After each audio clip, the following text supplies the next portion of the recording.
So, you're really coming to our wedding, huh? I'll be embarrassed to introduce you as my sister-in-law to our relatives, my brother's fiancée, Lily, remarked. I'm Katie, a 37-year-old single woman who dropped out of school. I'm not ashamed of my dropout status or my singleton life at this age. In fact, I'm proud to say it's all for living happily with my precious family. My family has always been poor and fatherless since I was born. For reasons unknown, my mother bore me and my younger brother, Georgie, 2 years my junior while still unmarried. She worked relentlessly, but with 2 children to feed, we were always barely making ends meet. Sometimes a relative would come over to our home and try to give money to my mother, but she would always decline, saying, "Please, let us rely on you only when we're truly desperate. We're okay for now." When I asked my mother why she refused to accept the money, she explained, "If I just take his money, his wife might feel upset." But honestly, I wished she had taken the money. Georgie was a brilliant kid. He even topped his grade in elementary school. As an overly proud older sister, I was excited for him, thinking he was destined to become a successful person in the future. In fact, his school teacher recommended him for admission to a prestigious school, but we didn't have the money for that. He ended up going to a not-so-great school, and I felt terrible for him. So I chose to drop out of school and started working without hesitation. Well, the truth is, I hated studying, so I seized the opportunity to start working. Of course, most of the jobs available for a dropout didn't pay well, and I ended up working in a small office. But when the owner of the office decided to retire and close the business, he recommended me to a reputable company he had dealings with, and I was able to get a decent paying job there. I worked hard and even received a manager title at the age of 35, earning a salary comparable to a college graduate of the same age. However, my brother's fiancée, Lily, doesn't seem to approve of me being a dropout, especially because my brother Georgie, now a graduate of a prestigious university, is thriving as a salesman at a top-tier company called ABC Trading. Perhaps it's my single eyelid, or my not-so-friendly eyes. But from the first time she met me, Lily seemed to think of me as some kind of failed dropout who couldn't make it to college. I was shocked when Georgie told me that Lily had asked him, "Hey, is your sister, kind of a problem person?" Lily, the daughter of a director at the ABC Trading, where Georgie works, is quite a beauty, but it's hard to say she's a good person. She came to our house once and was so taken aback by our rundown apartment that she refused to come in. She complained, "Even though I dressed up so nicely, I'm getting dirty." She also felt embarrassed that her boyfriend, with whom she was in a relationship, was commuting from such a place. Borrowing the power of her father, who was the head of the department, she forcefully moved Georgie into a family housing, where he should not have been able to move in. She seemed to have insisted on a ridiculous excuse that we're going to live there once we're married. There was a catch to this. Outsiders were prohibited from entering the company housing, and even close relatives had to apply each time they visited. "Oh, I guess I can't visit often. I wanted to peek at your happy newlywed wife," I joked, to which Lily's mother coldly replied, "That's precisely why we decided to have them live in a family house." Moreover, she was rude to Mother. On the day she came to our house, Lily whispered in a voice that Georgie couldn't hear, "Because your mother-in-law was poor, Georgie will have to keep paying back his student loans, even after marriage. It's natural for parents to pay for tuition, right?" And glared at Mother. The truth was that Mother and I had been saving for Georgie's college fund, but he insisted on paying it himself. In this way, Lily and Lily's mother have quite difficult personalities, but Georgie is completely aware of this, due to their feline pretensions, which are typical of celebrities. "Actually, I want my mom to move into the company house too, but Lily says the husband's siblings are not eligible to move in, so my sister-in-law will be alone." That's pitiful. When I told her that I graduated from college with a scholarship, Lily's mom said, "You want to relieve your mom as soon as possible, right? You're such a thoughtful and wonderful person. He happily talked about how kind Lily and her family were. Well, if the couple gets along well, there's no need for us to badmouth them, so we remained silent. But that was a mistake. Lily and her family started to exclude me and Mother, especially me. Sister-in-law, do you plan to attend our wedding? With the wedding with Georgie just half a month away, Lily suddenly contacted me. Of course, he's my only brother. But the venue is quite luxurious, and we're expecting about 150 guests. It seems that they invited even the president and the managing director of ABC Corporation, and the higher-ups of their clients, given the marriage between the daughter of the head of the department and the promising Georgie. When I thought they might not have enough seats, she said, I think all the guests will feel uncomfortable if there's one poor-looking sister-in-law. What? Poor-looking? I plan to wear a proper formal outfit for the wedding. Your proper is probably a suit from a catalog that costs about 10,000 yen, right? It's embarrassing to be surrounded by people wearing high-end brand clothes. Lily had judged me to be a bottom-tier person. To be frank, I don't want you to come to our wedding.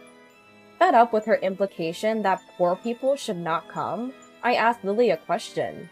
What about my mother then? Mother doesn't have any high brand clothes either. I know that, but I can't not invite Georgie, who is a promising member of the company, and I don't want to be embarrassed by the shabby appearance of me or my relative. So we'll prepare Mother's clothes.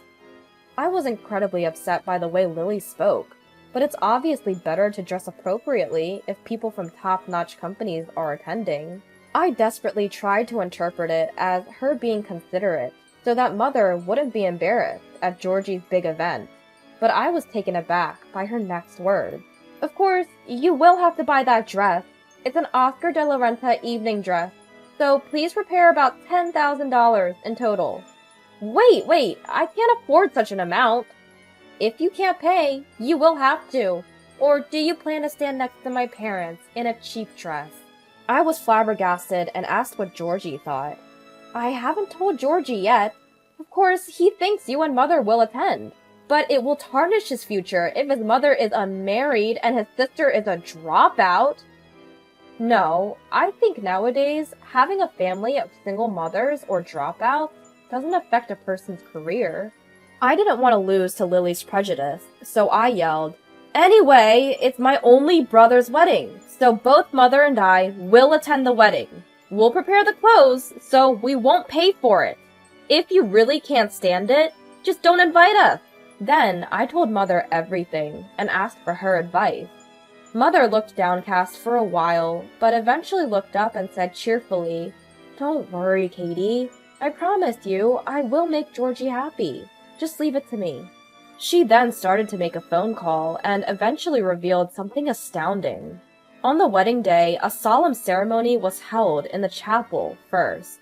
I had been worried about whether or not I should tell Georgie about what Lily had said, but since I had left everything to Mother, I decided to remain silent. However, Georgie's expression seemed stiff. Was it just nerves, or had Mother told him something? After the ceremony, I was taken aback when I looked at the seating chart at the reception venue. Mother's name was the only one written in the family section, and I couldn't find my seat anywhere. Wait, there's no seat for me. Even though I said I would be attending, they were really trying to exclude me from the reception. Just then, Lily's parents showed up, giving me a disdainful look. I can't believe you didn't understand when Lily told you not to come to the reception. We let you attend the wedding ceremony because we had no choice, but we can't stand having you spread your poverty around the reception. Go home, dropout sister. Ah, like mother, like daughter. Fine, I'll go home then. As I turned my back on Lily's parents, who were smirking, there was the CEO of Nikamimi Corporation, a listed company and business partner of Lily's father, standing with Georgie. Mr. Ashcroft, thank you so much for coming! Katie, you're in the way! Sorry about that, Mr. Ashcroft. We were just getting rid of an unwanted guest. Then Mr. Ashcroft spoke. If you insist on kicking Katie out, I, as her father, will also abstain from the reception. Huh? Father? What do you mean? They both stared blankly, unable to believe what Mr. Ashcroft had said. Seeing this, Mr. Ashcroft repeated himself. As I said, Katie is my daughter. As it turns out, Mr. Ashcroft and Mother were in a relationship in their 20s. Mr. Ashcroft was an executive and the future CEO at the time, while Mother had lost her parents in an accident and was alone. Their relationship wasn't blessed from the start. Furthermore, when Mother got pregnant with me, Nico Mimi Corporation, Mr. Ashcroft's father's company, was on the verge of bankruptcy. Everyone opposed their marriage, saying it would do nothing to help rebuild the company. So Mother proposed to put their marriage on hold until the company was back on its feet. She became a single mother, raising me with the love she had for Mr. Ashcroft, despite the societal stigma. But the company's situation had not improved significantly when Mother got pregnant with Georgie.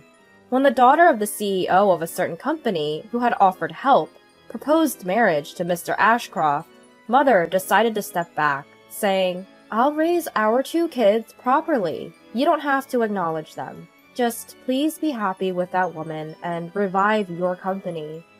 After marrying the CEO's daughter, Mr. Ashcroft not only revived his company, but also grew it to the point where it became a listed company. However, we were not blessed with children, and divorced a year ago due to my wife's infidelity.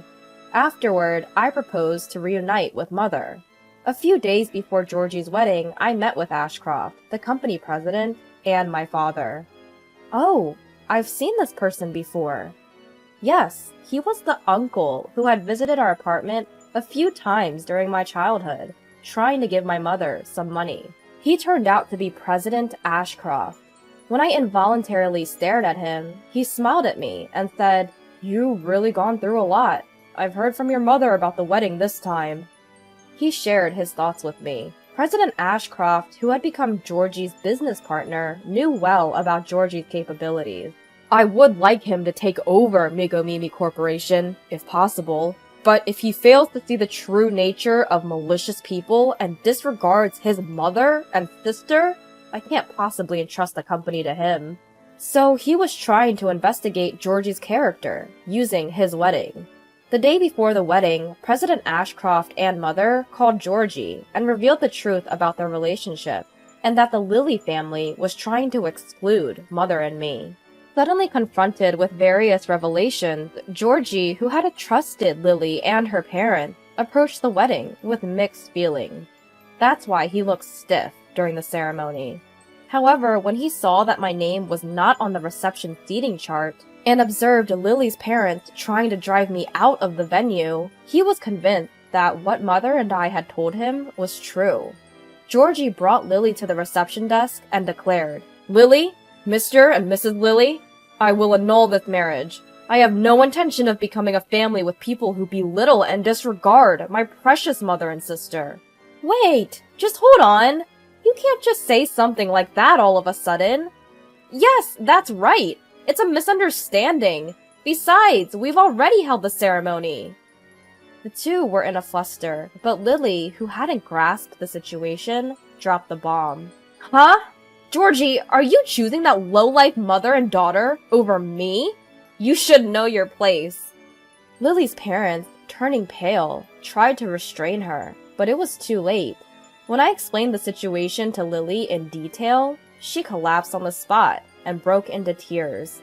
Furthermore, President Ashcroft said, I guess we'll have to reconsider our business with your company, causing Lily's parents to burst into tears and apologize profusely. Everyone at the reception saw this, and the reception was ultimately canceled. Georgie cut ties with Lily completely, without submitting the marriage registration.